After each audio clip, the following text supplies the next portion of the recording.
किती सुंदर आणि खुसखुशीत असे होतात बघू शकतात. मधून खूप असे खस्ता होतात हे फ्रेंच फ्राईज. आणि मंडळी, तुमच्याकडे जर कोथिंबीर आणि जिरे जर चालत नसेल तुम्ही इथं स्किप पण करू शकतात, काही हरकत नाही. नमस्कार मंडळी, मी नेहाज किचन मराठीमध्ये तुम्हा सगळ्यांचं खूप खूप खूप मनापासून स्वागत आहे.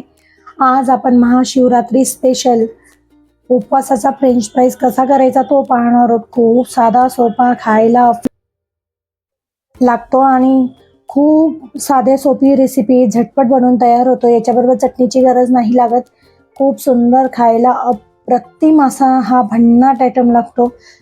चला तर मंडळी, सुरुवात करूया आजच्या व्हिडिओला. 1 वाटी साबुदाणा घेतलाय,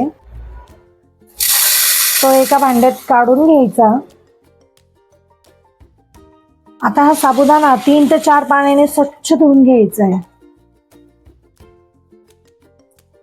इथे हा साबुदाणा 4 पाण्याने स्वच्छ धुवून घेतलेला आहे. साबुदाणामध्ये स्टार्च खूप प्रमाणात असतो, त्याच्यामुळे हा इथे 3-4 पाण्याने धुणं खूप गरजेचं आहे. नॉर्मल थोडंसं पाणी राहू द्यायचं आहे आपल्याला इथे, कारण साबुदाणा छान भिजला गेला पाहिजे त्याच्यामुळे. आता या डब्याचं झाकण लावायचं आणि रात्रभरासाठी हा साबुदाणा आपल्याला भिजू द्यायचा आहे. बारीक चिरून घेतलेली हिरवी मिरची, चवीनुसार मीठ, रंग आणि चव खूप सुंदर लागते. थोडीशी चिली फ्लेक्स घेतलेली आहे, त्यानंतर जिरे, बारीक चिरलेली कोथिंबीर, दाण्याचा कूट. रात्रभर हे साबुदाणे छान असे भिजले गेलेले आहेत, खूप सुंदर मस्त फुगलेले आहेत आणि छान असे मऊ झालेले आहेत. बघू शकता, या पद्धतीने हे आपल्याला साबुदाणे इतपत भिजून घ्यायचे. एक मोठा बटाटा उकडून आणि हा असा किसून घेतलेला आहे. मोठी कढाई घेतली, त्याच्यामध्ये हे साबुदाणे टाकून घ्यायचे. त्याचबरोबर उकडलेला बटाटा, हिरवी मिरची, चिली फ्लेक्स. जर तुम्हाला तिखट हवं असेल तर तुम्ही इथं मिरचीचं प्रमाण थोडंसं जास्त ठेवू शकता. जिरे,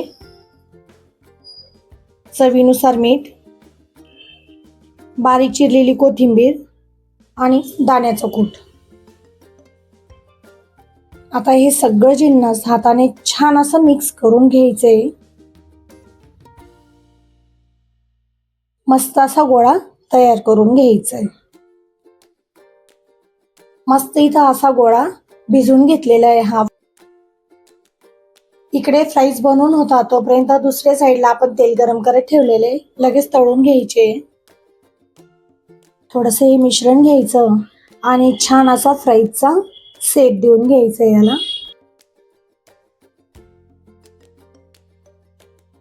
तर याच पद्धतीने आता आपण सगळे फ्राईज बनवून घ्यायचे.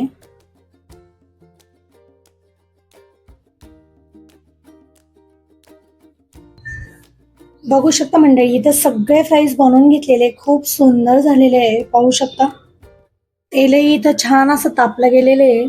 आता हे जे फ्राईज बनवलेले आहेत याच्यामध्ये सोडून घ्यायचे. कमी गॅसवरती मस्त असा हलकासा सोनेरी रंग येईपर्यंत छान अशा तळून घ्यायचे. बघू शकता किती सुंदर असा कलर आलेला आहे आणि खूप अशा मस्त क्रिस्पी ही फ्रेंच फ्राईज तळली गेलेली आहे. याच पद्धतीने आता आपण सगळे फ्राईज तळून घ्यायचे. बघू शकता मंडळी, किती सुंदर आणि खूप मस्त अशा वरून क्रिस्पी आणि मधून खूप सॉफ्ट अशा उपवास फ्रेंच फ्राईज बनवून तयार आहे.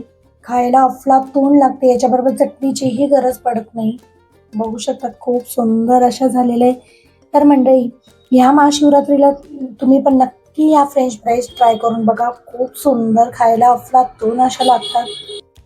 तर मंडळी, आजचा खूप साधा सोपा व्हिडिओ तुम्हाला कसा वाटला नक्की सांगा. व्हिडिओ आवडला असेल तर अर्थातच लाईक करा, शेअर करा, कमेंट करा आणि सबस्क्राईब करायला विसरू नका. पुन्हा भेटूया अशा छानशा रेसिपी सोबत. धन्यवाद.